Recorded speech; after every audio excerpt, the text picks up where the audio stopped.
వాక్యంలోనికి వెళ్ళిపోదాం. ఇది వాక్యం సమయం. వాక్యం చెప్పేటప్పుడు ఎవరు అశ్రద్ధగా ఉండొద్దు, అటు ఇటు చూడొద్దు. మైండ్స్ మీ యొక్క ఏకాగ్రత దేవుని యొక్క వాక్యం మీద పెట్టాల్సిందిగా నేను కోరుతూ ఉన్నాను. ఏదో విని వదిలేసే వాళ్ళగా కాదు, ఎందుకంటే సంఘము వాక్యంలో ఎదగాలి, వాక్యం ద్వారా ఉదక స్నానం చేయించబడాలి. వాక్యమే జీవమై ఉన్నది. ఆ జీవము ఎప్పుడైతే ఆ వాక్యాన్ని మనం అంగీకరిస్తామో, జీవాన్ని అంగీకరించినట్టు ఎప్పుడైతే జీవం ఉంటుందో అప్పుడు మనం బ్రతుకుతాం. ఎక్కడైతే బ్రతుకు ఉంటుందో, ఎక్కడైతే జీవం ఉంటుందో, చచ్చిన శవాల మీద కాకులు వాళ్తాయి కదా, కాకులు వాళ్తాయి, చీమలు పడతాయి, పురుగులు పడతాయి, వాసన కొడుతుంది, కుళ్ళు కంపు కొడుతుంది చచ్చిన శవాలు. ఒక రోజు 2 రోజులు, రెండో రోజు తీసుకెళ్ళిపోయి పడేస్తారు. అలాగే ఆత్మీయంగా చచ్చిపోతే సాతానులను ఆకర్షించుకుంటాయి. కాకులు ఎలాగొస్తాయి, గెద్దలు ఎలాగొస్తాయి, అలాగా చచ్చిన శవం మీదకి వచ్చినట్లుగా ఆత్మీయంగా చచ్చిపోతే వారి మీదకి గెద్దలు వస్తాయి, కాకులు వస్తాయి, పురుగులు పడతాయి, నువ్వు కుళ్ళు కంపు కొడతావు, సాతానులు నీ చుట్టూరుతానే ఉంటాయి.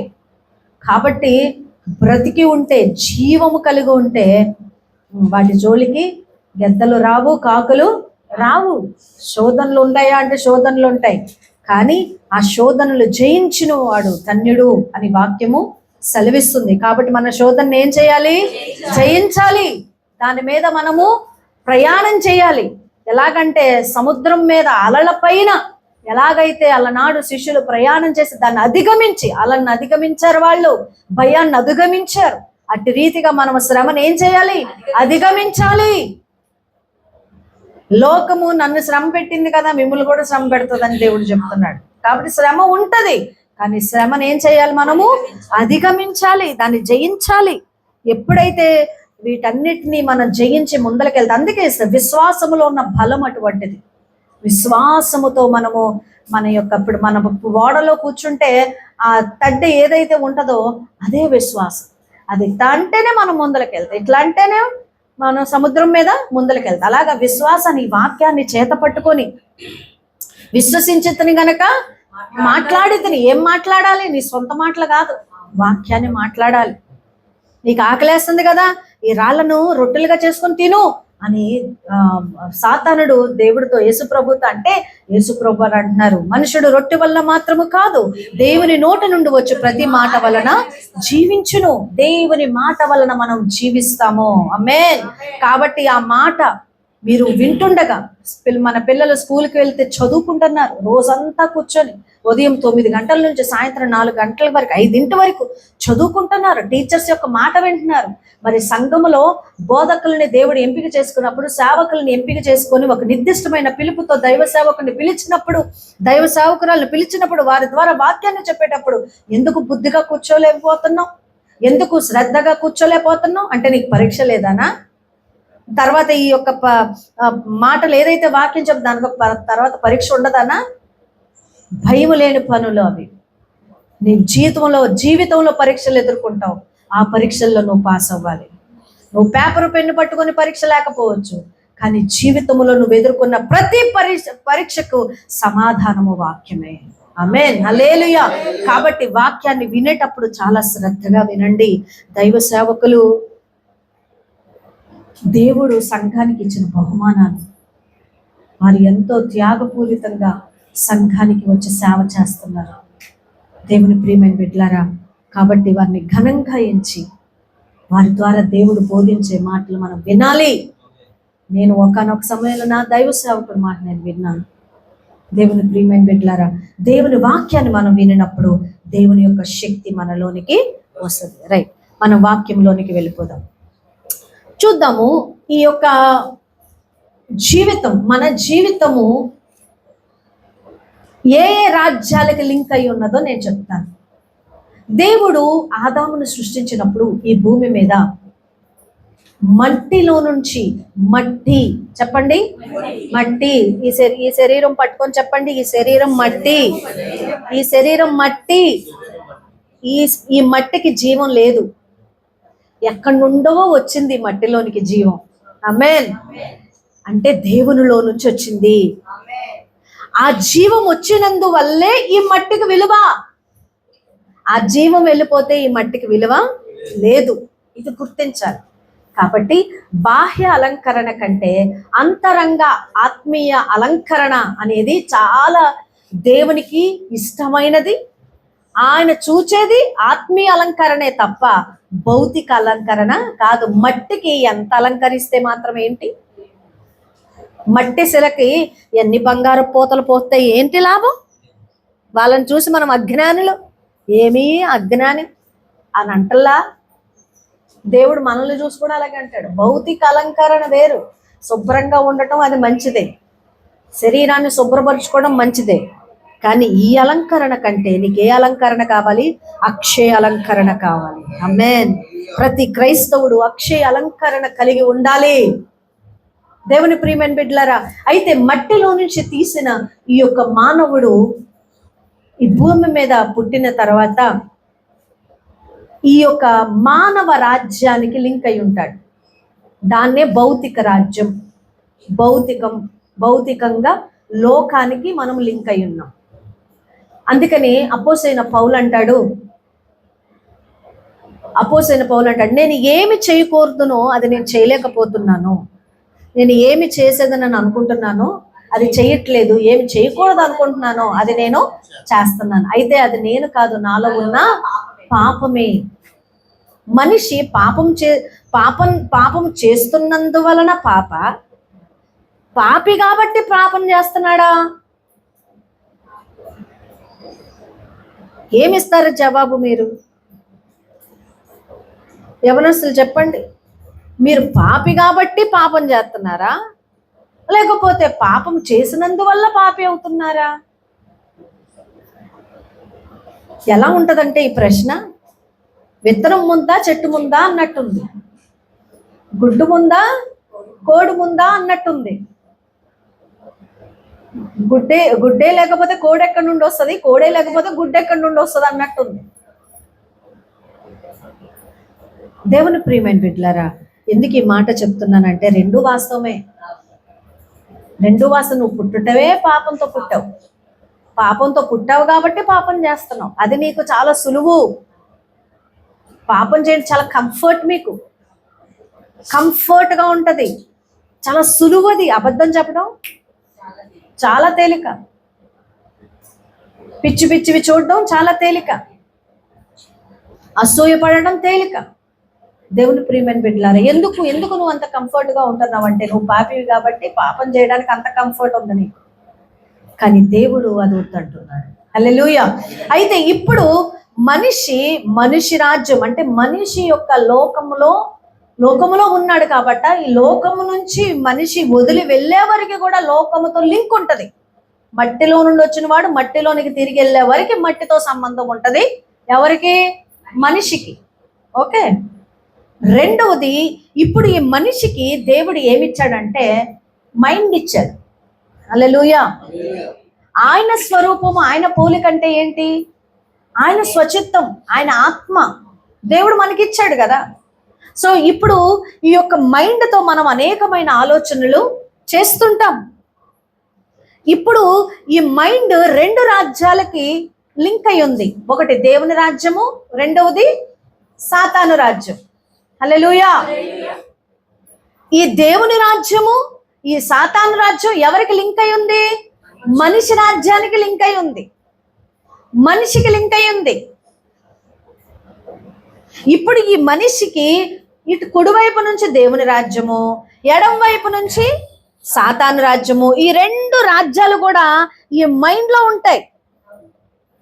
ఈ మైండ్ ఏం చేస్తుంటాయి అంటే ఇన్ఫ్లుయెన్స్ చేస్తూ ఉంటాయి. హల్లెలూయా. ఇప్పుడు దేవుని రాజ్యము ఇన్ఫ్లుయెన్స్ చేస్తుంది, సాతాను రాజ్యం కూడా మైండ్ ని ఇన్ఫ్లుయెన్స్ చేస్తుంది. అయితే మనిషి రాజ్యము మనుషులకు కనపడుతుంది, దేవుని రాజ్యం మనిషికి కనపడదు, సాతాను రాజ్యం మనిషికి కనపడదు. ఈ రెండు ఆధ్యాత్మికమైన ప్రపంచాలు. మనిషి కంటికి, భౌతిక కంటికి, ఆత్మీయ నేత్రాలకి కనిపిస్తుంది కానీ భౌతిక కంటికి కనపడదు. అర్థమవుతుందా? అందుకని అవి లేవనుకుంటాడు మనిషి. దేవుని రాజ్యము లేదు, సాతాను రాజ్యము లేదు అని అనుకుంటాడు. కానీ అది బయలుపరచటానికే ఈ లేఖనాలు మన మధ్యన ఉన్నాయి. హల్లెలూయా. హల్లెలూయా. పిల్లలు అర్థం చేసుకుంటున్నారా? మీ బ్రెయిన్ వన్స్ మీరు ఒక ఊహకి అంటే పుట్టిన తర్వాత ఒక 6-7 సంవత్సరాలకి ఊహ వస్తుంది. అప్పటి నుంచి నువ్వు దేవుడికి లెక్క చెప్పాలి. నేను చిన్నోడిని, నేను పిల్లోడిని. నీకెంత వయసు ఎంత? నీకెంత వయసు ఎంత? 11 11 10 10 11 11 రైట్ అంతే. వన్స్ 7 సంవత్సరాలు దాటితే మనిషికి కాన్షియస్ వస్తుంది. అప్పటి నుంచి దేవుడికి లెక్క చెప్పాలి. సమూయేలు దేవుని మందిరములో పనిచేశాడు. చిన్ననాటి నుండే సేవ చేస్తా ఉన్నాడు. అందుకని దేవుడు సమూయేలుని మొట్టమొదటిగా ప్రవక్తగా ఎంపిక చేసుకున్నాడు. తిరుగులేని ప్రవక్త, అద్భుతమైన ప్రవక్త, పరిశుద్ధంగా దేవుని యొక్క సంకల్పాలను తెలియజేసిన ఒక గొప్ప ప్రవక్తగా దేవుడు ఎంపిక చేసుకున్నాడు. ఆయనకి చిన్ననాటి నుంచి నమ్మకంగా ఉన్నాడు ఆయన. హల్లెలూయా. కాబట్టి పిల్లలు, మీరు చిన్న పిల్లలం అనుకోవద్దు. మీరు చిన్న పిల్లల మీ తల్లిదండ్రులకు పిల్లలు అయితే అయి ఉండొచ్చు, కానీ ఆత్మ సంబంధమైన రాజ్యానికి, సాతాను రాజ్యానికి మీరు పిల్లలు కాదు. అక్కడ నుంచే మీ బ్రెయిన్లో అవి పనిచేస్తూ ఉంటాయి. అయితే ఈ యొక్క మనిషి ఈ యొక్క భౌతిక సంబంధమైన విషయాలకు లింక్ అయ్యాడు. కాబట్టి మనిషికి ఏం కావాలి? నీరు కావాలి, పంచభూతములు కావాలి. దాన్ని 5 సెన్సెస్ కావాలి. 5 సెన్సెస్ ద్వారా ఈ పంచభూతాలు మనతో వర్క్ చేస్తూ ఉంటాయి. ఆకాశము, భూమి, నీరు, గాలి, అగ్ని కావాలా లేదా? ఈ పంచభూతాలు కావాలి. ఈ పంచభూతాలు నువ్వు ఎక్కడానికి కొనుక్కుంటున్నావా? ఆకాశం కొనుక్కోగలవా? కానీ ఆకాశం నీకు కావాలి. తెల్లారు లెగిస్తే నీకు సూర్యుడు కావాలి, చంద్రుడు కావాలి, నక్షత్రాలు కావాలి. ఫ్రీగా భలే ఉపయోగించుకుంటున్నాం. కానీ దేవుడు మాత్రం ఏం చేశాడు? దేవుడు భూమి కావాలి. నువ్వు నించుంటానికి ఏం కావాలి? నీకు భూమి కావాలి, నువ్వు మొక్కలు వేసుకోవడానికి కావాలి, నువ్వు నివాసం చేయడానికి కావాలి, నువ్వు నడవటానికి కావాలి, తినటానికి కావాలి, అంత భూమే. కానీ దేవుడు ఏం చేశాడు? భూమిని చూసి భూదేవత అని నువ్వు పూజిస్తున్నావే, భూ పూజలు చేస్తున్నావు నువ్వు. ఆ భూమిని సృష్టించిన దేవుడు, ఆ భూమిని ఒక బహుమానంగా దేవుడు మనిషికి ఇచ్చాడే, ఆయన మాత్రం గుర్తుపెట్టుకోవట్లేదు. తర్వాత గాలి, ఆక్సిజన్ అందక, గుండెకి లంగ్స్కి ఆక్సిజన్ అందక హాస్పిటల్లో వెంటిలేటర్ మీద ఉన్న వాళ్ళకి తెలుస్తుంది ఈ గాలి యొక్క విలువేంటో. కరోనాలో ఉన్నప్పుడు చాలా మందికి తెలుసు ఆ గాలి విలువ. ఈరోజు ఎంత ఉచితంగా పీల్చుకుంటున్నామో, ఎంత స్వచ్ఛమైన గాలి, ఆక్సిజన్. నువ్వు గంట సేపు ఆక్సిజన్ సిలిండర్ కొనగలవా? ఎంత ఖరీదో తెలుసా? కానీ దేవుడు ఉచితంగా ఇచ్చాడు, చక్కగా పీలుస్తున్నావు. తర్వాత అగ్ని, మంట లేకుండా ఏమన్నా జరుగుతుందా? ఏమి జరుగుతుంది? మంట, అగ్ని. పొద్దున్న లెగితే ఏం చేయాలి?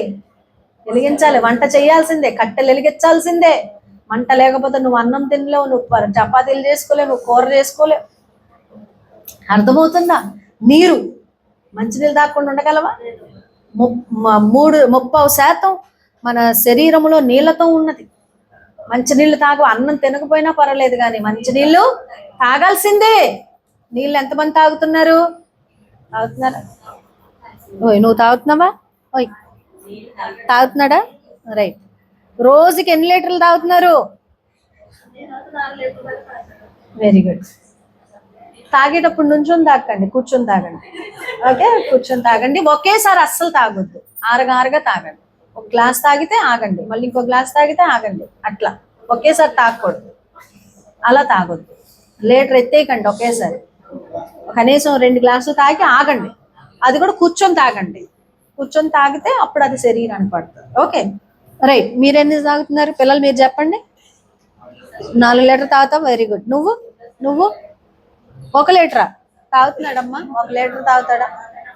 రైట్. అందరు మంచిలు తాగాలి. ఆడపిల్లలకు మరి చెయ్యెత్తుతున్నాడు. మంచినీళ్ళు తాగాలి. 1/2 లీటర్ తాగుతుందా రోజుకా? ఆడపిల్లలు మరి ఎక్కువగా తాగాలి. రైట్. ప్రసన్న, నువ్వు తాగుతున్నావా? మరి కిడ్నీలో రాళ్ళు వస్తున్నాయి, గ్యాస్ట్రిక్ నొప్పి వస్తుంది, యూరిన్ ఇన్ఫెక్షన్స్ వస్తున్నాయి అని కంప్లైంట్లు ఇవ్వకండి. ఎందుకంటే మీరు తాగట్లేదు కదా నీళ్ళు.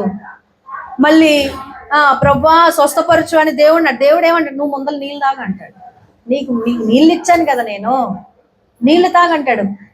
దేవుడు నేచర్కి ఒక లా పెట్టాడు. శరీరము మట్టికి లింక్ అయి ఉంది కదా, ఈ శరీరానికి కొన్ని ఫార్ములాస్తో చేశాడు. ఈ ఫార్ములాస్లో చేసినప్పుడు ఏం చేయాలి? ఆ ఫార్ములా ప్రకారం చెయ్యాలి. నేను మంచిలు తాగను, నేను శుభ్రంగా ఉండను, కానీ నేను శుభ్రంగా మంచి వాసన రావాలి, మంచిగా నాకు యూరిన్ నీట్గా పాస్ అయిపోవాలంటే ఎలా కుదిరిద్ది? అర్థమవుతుందా? నీరు దేవుడిచ్చాడు చక్కగా ఇష్టంగా. బాత్రూంలోకి వెళ్ళి ఎంతమంది ట్యాప్లు ఇప్పేసి స్నానాలు చేస్తున్నారు. బకెట్లు నీళ్ళు వెళ్ళిపోతానే ఉంటాయి, ట్యాప్ వెళ్ళిపోతానే ఉంటుంది. నువ్వు చేసేది బకెట్ నీళ్ళే, కానీ పడేయడానికి వంపేయడానికి 4 బకెట్లు అవ్వాల్సిందే. ఎంతమంది చేస్తున్నారు అట్లా? పిల్లలు చేస్తారు ఎక్కువగా. నో, ఎందుకు? Why you waste God's water? దేవుడు మనకిచ్చిన నీళ్ళని ఎందుకు వేస్ట్ చేయాలి? నీ విధానం అర్థమవుతుందా? ఆ వాటర్ నువ్వు వేస్ట్ చేస్తున్నావు అనుకుంటున్నావు, కానీ నీ జీవితంలో చాలా వేస్ట్ చేస్తావు. అట్లా టైం వేస్ట్ చేస్తావు. ప్రతిదానికి ఏది అవసరమో అది ఉపయోగించుకోవాలి. అవసరం లేదు కదా, మాకు మోటార్ ఉంది కదా, మాకు ఇష్టం వచ్చినన్ని వాటర్ ఉన్నాయి కదా, తర్వాత ఎవరు లేరు కదా అని నీళ్లు ఉప్పదీసి నాకు అసలు ఇష్టం ఉండదు. అట్లా చేయకూడదు. మనం దేవుడు ఇచ్చింది చాలా గౌరవంగా చూసుకోవాలి. ఆమేన్. హల్లెలూయా, హల్లెలూయా. దేవుని ప్రియమైన బిడ్డలారా గమనించండి. నేను ఎందుకు ఈ విషయాలు తెలియజేస్తున్నానంటే, మనిషికి దేవుడు కొన్ని లాస్ పెట్టాడు, దాని ప్రకారం మనం ముందరికి వెళ్ళాలి. అర్థమవుతుందా? ఇప్పుడు ఈ మనిషికి ఎన్ని రాజ్యాలు లింక్ అయి ఉన్నాయి చెప్పండి? 2 రాజ్యాలు. ఒకటి దేవుని రాజ్యము, రెండోది సాతాను రాజ్యం. క్లుప్తంగా చెప్తాను. దేవుని రాజ్యం ఎట్లా అంటే, యేసుక్రీస్తు ప్రభువారు ఈ లోకంలోనికి వచ్చిన వెంటనే ఆయన మొట్టమొదటి యొక్క బోధ ఏంటంటే, దేవుని రాజ్యము సమీపించి ఉన్నది. యేసు ప్రభు కంటే యేసు ప్రభుని చూపించడానికి మార్గంగా అరణ్యములో ఒక కేకగా వచ్చినటువంటి యోహాను గారు దేవుని రాజ్యము సమీపించి ఉన్నది అని ప్రకటన చేస్తున్నాడు. మీ మధ్యకు వచ్చి ఉన్నది అంటున్నాడు. చాలా మంది అనుకుంటారు చచ్చిపోయిన తర్వాత వెళ్తాంలే దేవుని రాజ్యంలోకి. చచ్చిపోయిన తర్వాత, ఈ శరీరాన్ని వదిలిన తర్వాత వినాలి, వాక్యం వినాలి. మీరు వాక్యం వినకపోతే మీరేమవుతారో తెలుసా? చెప్పనా? పందులు తెలుసా? పందులు బురదలో వెళ్తాయి కదా పందులు. ఆ పందికి ముక్కు ఏమంటారు దీన్ని, ఇది కమ్మె పెట్టినట్టట. పందుల ముందల ముత్యాలు వేస్తే పందికి ఎంత ఇది పెడితే అందం ఉంటుందా? ఉండదు కదా. అంటే వేస్టింగ్, దేవుని మాటలు వేస్ట్ చేసినట్టు. నేను మామూలుగా అంటున్నా, నేను మన విజ్జును జాన్ వెస్లీ కోసం, లేకపోతే తిమోతి కోసము, సంతు కోసం కాదు. దేవుడు వాక్యం. మీరు ఇక్కడ కూర్చున్నారు, మీరు ఎక్కడో ఆలోచిస్తున్నా, మీరు కూడా పందిలే. ఒకవేళ నేను కూడా ఒక దైవ సేవకుడి దగ్గర కూర్చొని వాళ్ళ వాక్యం వినకపోతే నేను పందినే. వాక్యము వినకుండా నీ ధ్యాస అటు ఇటు వెళ్తుంటే పంది ముందల ముత్యాలు పోసినట్టే. కాబట్టి మనం గొర్రెల్లాగా ఉందాం. కాపరి మాట వినే గొర్రెలు. హల్లెలూయా, హల్లెలూయా. ఆయన మన మంచి కాపరై ఉన్నాడు. ఆయన మనకు మంచి మాటలు చెప్తాడు, వినాలి. నేను చెప్పే ఏ మాట కూడా అది వ్యర్థమైన మాటలని ఇక్కడ మాట్లాడట్లేదు. దేవుని ప్రియమైన బిడ్డలారా గమనించండి, దేవుని యొక్క వాక్యాన్ని మనం వింటున్నాం. అయితే యేసు ప్రభు వారు అన్నారు, ఆయన రాజ్యము కొరకు ప్రకటించాడు. ఆయన చాలా మంది మనిషి చచ్చిపోతే అప్పుడు దేవుని రాజ్యంలోకి వెళ్తాను అనుకుంటారు. అది వాస్తవం కాదు. నువ్వు బ్రతుకుండగానే, ఈ భూమి మీద ఉండగానే. అందుకని యేసుక్రీస్తు ప్రభు వారికి నిన్న వాక్యాన్ని మనం చదువుకున్నాం కదా, యోహాను 3లో నికోదేము వచ్చి నేను ఏం చేయాలి, అని అడిగితే ఆయన అంటున్నాడు, నువ్వు తిరిగి జన్మించాలంటున్నాడు. తిరిగి జన్మించడం ఏంటి? నేను మళ్ళా తల్లి గర్భంలోకి వెళ్ళాలా? నేను ఇంత ముసలోడిని, తల్లి గర్భంలోకి వెళ్ళి మళ్ళీ నేను ఎట్లా జన్మించగలను అని అంటే, నువ్వు మోషే ధర్మశాస్త్రోపదేశకుడు, నీకు ఆ మాత్రం తెలియట్లేదా అని యేసు ప్రభు వారు అంటూ, ఒకడు తిరిగి జన్మించితేనే కానీ పరలోక రాజ్యములో ప్రవేశించడు. ఏంటా రాజ్యము అని అంటే, యేసుక్రీస్తు ప్రభు వారు చెప్పిందంటే, మారు మనసు పొంది ఆయన రాజ్యములోనికి మనం అడుగు పెట్టాలి. హల్లెలూయా, హల్లెలూయా. ఇంకొంచెం వివరణగా చెప్తాను. యేసుక్రీస్తు ప్రభు వారు పరిసయ్యులు, సద్దూకయ్యులు, తర్వాత హేరోదీయులు వీళ్ళందరూ వచ్చి ఆయన్ని దూషిస్తున్నప్పుడు, ఆయన్ని దూషించి అవమానించి హేళనగా మాట్లాడుతున్నప్పుడు, నువ్వు ఏం చేస్తావు అని అడుగుతున్నప్పుడు, నేను నా తండ్రి చిత్తాన్ని జరిగించడానికి నేను వచ్చాను తప్ప నా చిత్తాన్ని జరిగించుకోవడానికి కాదు అంటున్నాడు. ఇప్పుడు చిత్తం ఎక్కడ ఉంటది? మన బ్రెయిన్ లో ఎవరి చిత్తం జరిగించాలి? దేవుని చిత్తం జరిగించాలి. ఇంకొంచెం మీకు అర్థం అవడానికి యేసుక్రీస్తు ప్రభు వారు పరలోక ప్రార్థన నేర్పించారు. చెప్పండి, పరలోక ప్రార్థన. పరలోకమందున్న మా తండ్రి, మీ నామం పరిశుద్ధపరచబడును గాక, మీ రాజ్యము వచ్చు కాక, మీ చిత్తము పరలోకమందు నెరవేరినట్లు భూమి యందు నెరవేరును గాక. ఎక్కడ? పరలోకమందు నెరవేరినట్లు భూమి యందు నీ రాజ్యము వచ్చుగాక. ఎక్కడికి వచ్చుగాక? ఆల్రెడీ అక్కడ ఉందిగా. అంటే నువ్వు అక్కడికి వెళ్ళవు, అక్కడికి తర్వాత వెళ్తావు. ఇప్పుడు ఎక్కడ రావాలి ఆయన రాజ్యం? భూమి మీదకి రావాలి. ఆ భూమి మీద ఆయన రాజ్యం అంటే ఏంటి? ఆయన చిత్తాన్ని జరిగించువారు, ఆయన వాక్యానుసారంగా జీవించువారు, ఆయన కోసము భూములైనను, స్థలములైనను, అన్నదమ్ములైనను, అక్క చెల్లెలైనను విడిచిపెట్టి ఆయన సేవకు వచ్చిన వారు. ఒకవేళ అలా సేవకు పిలువబడకపోతే కుటుంబంలో నమ్మకంగా ఉంటూ, పిల్లల్ని చూసుకుంటూ, సంఘంలో పరిచర్య చేస్తూ, ఒక బర్నబా వలె, ఒక అకుల ప్రిసిల్లాల వలె కుటుంబ సమేతంగా ప్రభు యొక్క సేవలో ఆయన చిత్తాన్ని జరిగించేవారు ఎక్కడ ప్రవేశించినట్లు? ఆయన రాజ్యములో. ఎక్కడది? భూమి మీద. ఆయన చిత్తాన్ని జరిగించేవాడు ఆయన రాజ్యములో ఉంటాడు. అప్పుడు వాళ్ళ మీద ఎవరు ప్రభుత్వం చేస్తారు? దేవుని రాజ్యంలో ఎవరు కింగ్? ఎవరు? రాజ్యానికి కింగ్ ఉంటాడా? యేసయ్యా. మనిషి రాజ్యానికి కింగ్ ఉంటాడా? ఉంటాడు. ప్రధానమంత్రులు ఉన్నారుగా. ప్రధానమంత్రులు ఉన్నారా? అధికారులు ఉన్నారా? ఊరికి పెద్దలు ఉన్నారా? మనిషి రాజ్యాన్ని మనుషులు వెళ్తారు, దేవుని రాజ్యాన్ని దేవుడు వెళ్తాడు, సాతాన్ రాజ్యాన్ని సాతానుడు వెళ్తాడు. అయితే సాతాన్ రాజ్యం ఉందా? ఉంది. సాతాన్ నువ్వు ఎందుకు ప్రార్థనకి వెళ్తున్నావు? ప్రార్థనకు వస్తారు. ప్రార్థనకు వచ్చి నువ్వు వాళ్ళని గిలుగుంటా కూర్చున్నావు అనుకో, ఫోన్ పట్టుకొని రీల్స్ తిప్పుతా ఉన్నావు అనుకో, నువ్వు మందిరంలోకి వచ్చి పని ఏమి? ప్రయోజనం ఏమి? సైతాన్ వచ్చి కూర్చున్నట్టేగా. దేవుని ప్రియమైన బిడ్డలారా, ఎందుకు ఈ మాటలు చెప్తున్నానంటే, సంఘము క్రమపరచబడాలి. మీరందరూ సంఘములో భాగము, క్రీస్తు శరీరములో భాగము. సాతానుడు ఏం చేస్తాడంటే, ప్రార్థన చేయొద్దంటాడు, నువ్వు క్షమించొద్దంటాడు, వెళ్ళొద్దంటాడు, నీ మీద నీకు శోధనలు తీసుకొస్తాడు. అనేకమైన విషయాల్లో నిన్ను ప్రలోభ పెడతాడు. అప్పుడు ఆ సాతాను ప్రలోభ పెట్టిన దాన్ని దేవుని రాజ్యంలో ఉన్న మనిషి అయితే జయించుకుంటూ వెళ్తాడు. దేవుని రాజ్యములో లేని వ్యక్తి అయితే సరేలే అని లోకంలో పూజలు చేసుకుంటూ, లోకాన్ని లేకపోతే లోకములో ఉన్న వాటిని పూజలు చేస్తూ ఆరాధిస్తూ నశించు. ఇప్పుడు మీకు అర్థమైంది ఎన్ని రాజ్యాలు ఉన్నాయి? మొత్తం 3. ఒకటి మనిషి. ఫస్ట్ మనిషి రాజ్యం, మనిషి పాలన చేస్తున్నాడు. ఈ రాజ్యంలో ఉన్న మనిషి భౌతికమైన మనిషి, కానీ ఈ భౌతికమైన మనిషిని 2 రాజ్యాలు ఇన్ఫ్లుయెన్స్ చేస్తాయి. ఒకటి రెండోది సాతాన్ రాజ్యం. అందుకని అన్యుని స్వరం వినవు.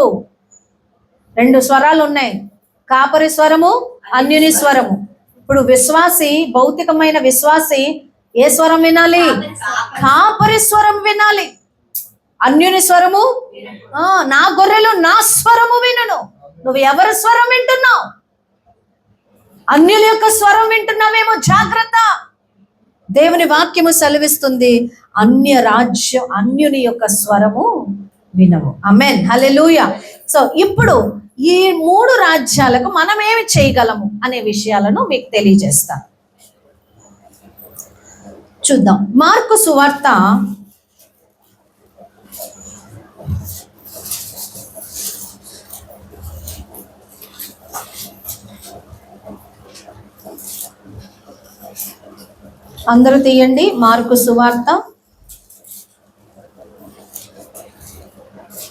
12వ అధ్యాయము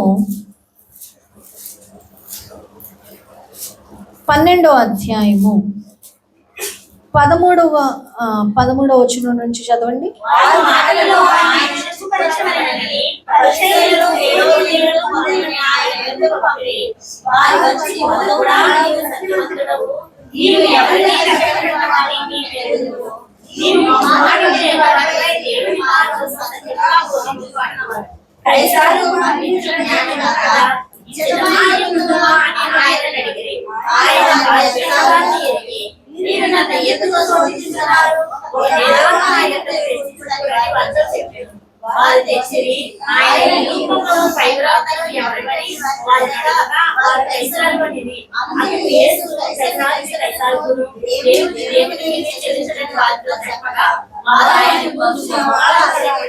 చాలు హల్లెలూయా. ఇక్కడ చూడండి, వారు మాటలలో ఆయనను చిక్కుపరచవలెనని. ఎవరిల్లు? పరిసయ్యులు, సద్దుకయ్యులు, హేరోదీయులు. వీళ్ళందరూ కూడా చిక్కు పెట్టాలంట. ఆ మనుషుల మాటలతో చిక్కు పెట్టాలి, ప్రభువునే చిక్కు పెట్టాలని వచ్చారు. ఎవరు? పరిసయ్యులు, హేరోదీయులు. కొందరిని ఆయన యొద్దకు పంపిరి. వారు వచ్చి ఏమంటున్నారు? బోధకుడా, ఎంత చక్కని మాటలు చూడండి. బోధకుడా, నీవు సత్యవంతుడు. ఫస్ట్ ఏం చేస్తారు? హెచ్చిస్తారు. అర్థమవుతుందా? హెచ్చిస్తారు. నువ్వు అలాగా, నువ్వు ఇలాగా. అంత బోటకపు మాటలై, సైతాని యొక్క కుయుక్తి మాటలు. నీవు సత్యవంతుడు, నీవు ఎవరిని లక్ష్య పెట్టని వాడవని. అంటే మేము ఎన్ని చెప్పినా నువ్వు మమ్మల్ని లక్ష్య పెట్టావు.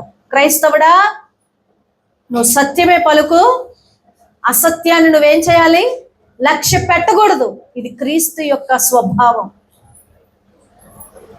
క్రీస్తు యొక్క స్వభావం. నువ్వు ఎవరిని లక్ష్య పెట్టని, నీ విశ్వాసాన్ని ఎవరైతే అడ్డుకుంటున్నారో దాన్ని ఏం చేయాలి?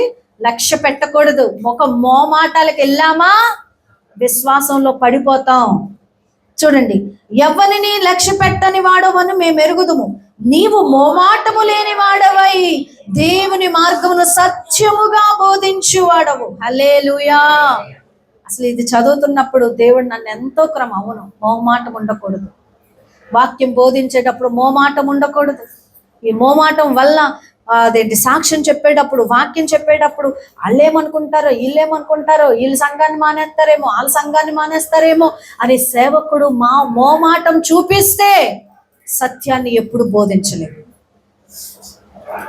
ఒక్కొక్క వచనం చదువుతుంటే నాకు ప్రభువా నన్ను క్రమపరుస్తున్నావా అనిపించింది. రైట్. మోమాటము లేని వాడివై దేవుని మార్గమును సత్యముగా బోధించువాడవు. కైసరుకు పన్నిచ్చుట న్యాయమా కాదా? ఇచ్చేదమా ఇయ్యకుందమా అని ఆయనను అడిగిరి. హల్లెలూయా. ఏమంటున్నారు ఇక్కడ? కైసరు అంటే ఎవరు? రాజు. అక్కడ రోమా ప్రభుత్వాన్ని పరిపాలిస్తున్న గొప్ప చక్రవర్తి. అలనాడు రాజుల్ని ఆరాధించేవాళ్ళు, రాజుల్ని పూజించేవారు. రాజుల యొక్క బొమ్మలే వాళ్ళ యొక్క నాణాల మీద ఉండేవి. కాబట్టి రాజు ఆరాధించాలి. అయితే అప్పుడు పన్నులు కట్టించుకునే వాళ్ళ ప్రభుత్వ విధానం ఏంటి చెప్పసారా? ఏం చేయండి, డల్గా ఉన్నారు, బానే ఉన్నావా? రైట్. పన్నులు కట్టించుకునే అలనాడు ఏం చేసేవాళ్ళు? పన్నులు కట్టించుకునేవాళ్ళు. అయితే ఈ పన్నులు కట్టించుకున్నప్పుడు ఈ ఒత్తిడి చేస్తున్నారు యూదుల మీద. ఏం చేస్తున్నారు వీళ్ళు? గవర్నమెంట్ వాళ్ళు ఒత్తిడి చేస్తున్నారు. ఒత్తిడి చేస్తుంటే ఈ యేసు ప్రభుని మాటలతో చిక్కించడానికి, అంటే కట్టొద్దంటే దేవుడు అదేంటి మనిషి రాజ్యానికి వ్యతిరేకంగా, రూల్స్ అండ్ రెగ్యులేషన్స్ కి వ్యతిరేకంగా చేసినట్టని దూషించవచ్చు, కైసర్ వాళ్ళకి అప్పగించవచ్చు అని అనుకున్నారేమో. అందుకని యేసు ప్రభునట్టే యేసు ప్రభు వారు ఎంతో తెలివైన మాట, జ్ఞానవంతమైన మాట చెప్తున్నాడు. ఏమని? ఇచ్చదమా ఇయ్యకుందుమా? ఇవ్వాలా ఇవ్వద్దా? మీరు చెప్పండి. ఇవ్వాలా ఇవ్వద్దా అని ఆయనను అడిగిరి. ఆయన వారి వేషధారణను ఎరిగి, మీరు నన్ను ఎందుకు శోధించుచున్నారు? ఒక దేనారము నా ఎద్దుకు తెచ్చి చూపుడని వారితో చెప్పాను. ఆమేన్, హల్లెలూయా. ఒక్క దేనారాన్ని తీసుకురండి, ఒకసారి ₹1 ఇవ్వండి, ఇవ్వండి, ₹1 ఇవ్వండి. నాకు ఉందా? రూపాయి ఉందా? రూపాయలు లేవేమో, ₹10 ఉన్నాయా? కాయిన్ ₹5. రైట్ అబ్బా, నిజంగా ఉంది రూపాయి. ఇది ఒకటి ఉంది ఇక్కడ, కానీ దీని వెనకాల 3 సింహాలు, మన భారతదేశం యొక్క చిహ్నం ఇది, రైట్. కానీ ఇలాగా కైసర్ ముఖం ఉండేది ఇక్కడ. దీని వెనకాల ఏముండేది? ఇక్కడ రూపాయి ఉండేది, కాసు ఉండేది, వెనకాల కైసర్ ముఖం ఉండేది. అప్పుడు ఇలా చూపించి యేసు ప్రభు వారు ఏముంది దీని మీద అని అడుగుతున్నారు. చూడండి, వారు తెచ్చిరి. ఆయన ఈ రూపమును పైవ్రాతయు ఎవరివని ఆయన అడగగా, వారు కైసరివి అనిరి. ఇప్పుడు దీని మీద ఏముంది? భారతదేశం ఉందా? అలనాడు దాని మీద ఏముంది? కైసరు ఉంది. అప్పుడు అందుకు యేసు, కైసరివి కైసరుకును, దేవునివి దేవునికి చెల్లించుడని వారితో చెప్పగా, వారు ఆయనను గురించి బహుగా ఆశ్చర్యపడిరి. దేవునికి స్తోత్రం. ఇప్పుడు కైసరు ఏం చేయాలి? కైసరికి ఇవ్వాలి. దేవునివి దేవునికి ఇవ్వాలి. ఇప్పుడు ఎవరికి ఏమి ఇవ్వాలో చెప్తాను నేను. ఒకసారి మనం చూద్దాము. రోమీలకు రాసిన పత్రిక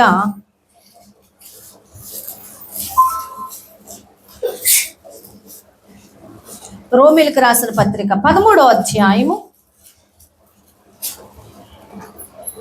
1వ వచనం నుంచి చదవండి.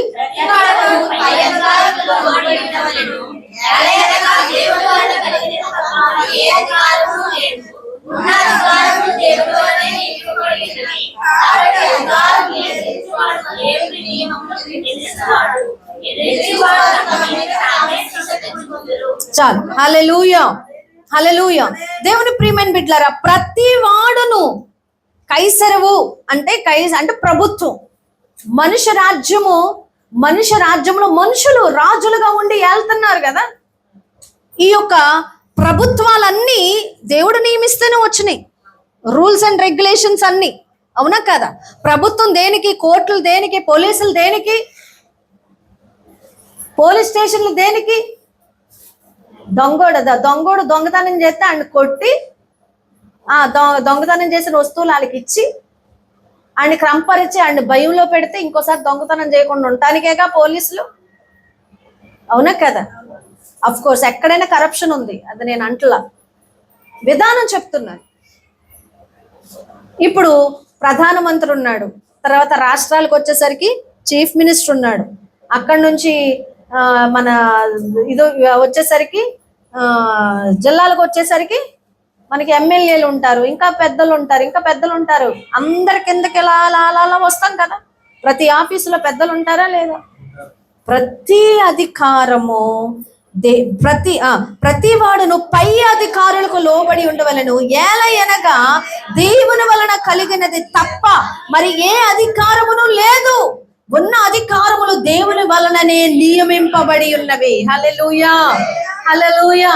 దేవుని ప్రియమైన బిడ్డలారా, నేను అనుకున్నాను, ప్రభు వీళ్ళు అన్యులు కదా, అన్ని ఇప్పుడు మమ్మల్ని పరిపాలిస్తున్న వాళ్ళు అన్యులు కదా, ఏం లోబడతాం, ఏంటో దౌర్జన్యం ఇదంతా అని అనుకున్నా. కానీ బబులోను రాజైన నెబుకద్నెజరు నీ ఎవరు పంపారు ఇజ్రాయేలు మీదకి? అష్షూరు రాజుల్ని ఇజ్రాయేలుల మీదకి ఎవరు పంపారు? బబులోను రాజుని యోధా మీదకి ఎవరు పంపారు?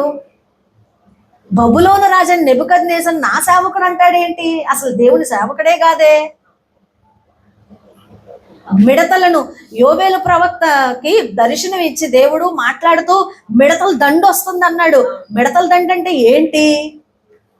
అన్ని జనుల రాజ్యాలు మీ మీదకి వచ్చి దండెత్తితే మీరు మారు మనసు పొందండి, తిరుగుడి, అదేంటి ఉపవాస వ్రతము చేపట్టుడి, ప్రార్థనలు చేయండి,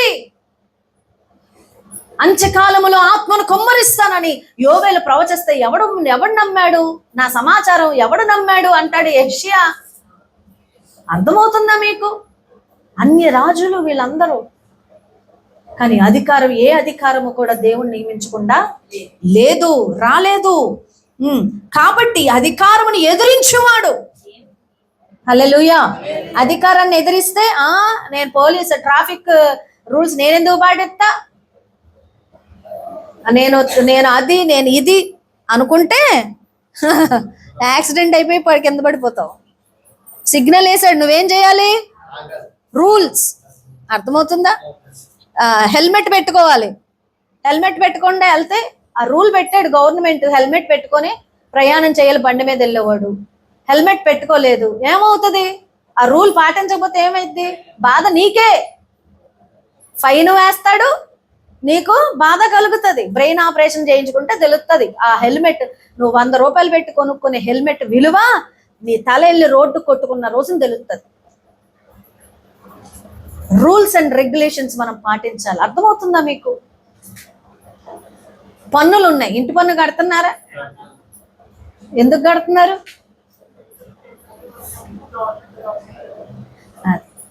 కైసరికి ఇవ్వాల్సింది కైసరికి చెల్లించాలి, దేవునికి చెల్లించాలి. దేవుని దగ్గరకు వస్తా. మనిషి రాజ్యం కోసం మాట్లాడు. ఇంటి పన్ను కట్టాలి, వాటర్ బిల్లు కట్టాలి, కరెంటు బిల్లు కట్టాలి. కడుతున్నారు, ఇవన్నీ ట్యాక్స్లు కదా, మరి కడుతున్నారా? మరి కైసరికి ఇస్తున్నారా? స్కూల్కి వెళ్తున్నారు, స్కూల్లో ఫీజులు కడుతున్నారా? కట్టపోతే చదివిస్తారా? అమ్మో, అప్పులు చేసైనా కట్టేయాలి. కట్టాలని చెప్తుంది వాక్యం. కట్టకపోతే ఏమొస్తుందమ్మా? ఏమీ రాదు. అన్ని రూల్స్ అండ్ రెగ్యులేషన్స్, ప్రతి దానికి కూడా ఏమున్నాయి? కొన్ని విధానాలు ఉన్నాయి. ఆ విధానాలు కూడా మనం వెళ్ళాలి. ప్లేస్ మా మమ్మీ అన్నారు, సరేరా. మా అక్కోళ్ళేమో, మా అక్కోళ్ళలో ఇద్దరు ఏం రాములే చిన్నిని తీసుకెళ్ళండి అంటున్నారు. మా మమ్మీ ఏంటి, నీ పిల్ల అట్టకు భక్తిగా ఉంటది, కొంచెం భక్తి తక్కువగా ఉన్న వాళ్ళకి ఏదో ఐడియా ఉంటది కదా. అది నాకు కోపం వచ్చి, మీరు ఇప్పుడు వెళ్తున్నారు కాబట్టి మీ రిక్షాకి యాక్సిడెంట్ అయిపోవాలా, మీకు యాక్సిడెంట్ అయ్యి అందరూ చచ్చిపోవాలన్నా ప్రార్థన తీసుకెళ్ళట్లేదని కోపం వచ్చి వెనక్కి వచ్చి మా మమ్మీ కొట్టారు. నా లైఫ్లో మర్చిపోలేదు నేను. రిక్షాను ఆపి మరి రోడ్డు మీదే నన్ను జుట్టు మీకు కాళ్ళతో కొట్టి పడేశారు. అంతే. 6 రోజులు మాట్లాడలే మా మమ్మీతో. నా లైఫ్లో నాకు గుర్తున్న సంఘటన. దాని తర్వాత ఇంకా నా తల్లిని నేను ఎప్పుడు ఎదిరించను. దేవుని ప్రియమైన బిడ్డలారా, ఎందుకు ఈ విషయాలు చెప్తుండే? తల్లిదండ్రులు విసుక్కోవద్దు. వాళ్ళు ఏదన్నా అడిగినప్పుడు నిదానించి వినాలి. ఎందుకు అనంటే తల్లిదండ్రులకు విధేయులను దేవుడు ఆశీర్వదిస్తాడు. గొప్పగా నువ్వు ఎంత పెద్దయినా ఒకవేళ నీ తల్లిదండ్రులు ఉంటే వాళ్ళకి లోబడండి. అది నియమం. ఆ నియమాన్ని ఎదిరిస్తే తమ మీదకి తామే శిక్ష విధించు. శిక్ష ఎక్కడో నుంచి, ఏదో వ్యక్తి నుంచి రాదు, మీకు మీరే శిక్ష విధించుకుంటారు. నేచర్కి విరోధంగా వెళ్ళొద్దు. నేచర్కి విరోధంగా అంటే దేవుడు మనకి ఈ నేచర్ ఇచ్చాడు. పొద్దున్నే లెగిసి నువ్వు ఎండలోకి రావాల్సిందే. రాకుండా లోపల కూర్చొని లెగటమే ఫోన్ పట్టుకొని, లెగటమే టీవీ పెట్టి, లెగటమే అలా ఉంటే నువ్వు నేచర్కి విరోధంగా వెళ్తున్నావు. సూర్యుడు పడాలి నీ ఒంటి మీద. మొన్న ఒక వాక్యం పెట్టాను మీకు, మనిషి 6 రోజులు పని చేయాల్సిందే. పని చేయనంటే కుదరదు. దేవుని ప్రియమైన బిడ్డలారా, మనిషి బాడీ దానికే తయారు చేశాడు. సేద్యపరుషు అంటున్నాడు. నువ్వు ఇంట్లో కూర్చోడానికి సిగ్గుపడు, నువ్వు ఇంట్లో టీవీలు చూడడానికి సిగ్గుపడు.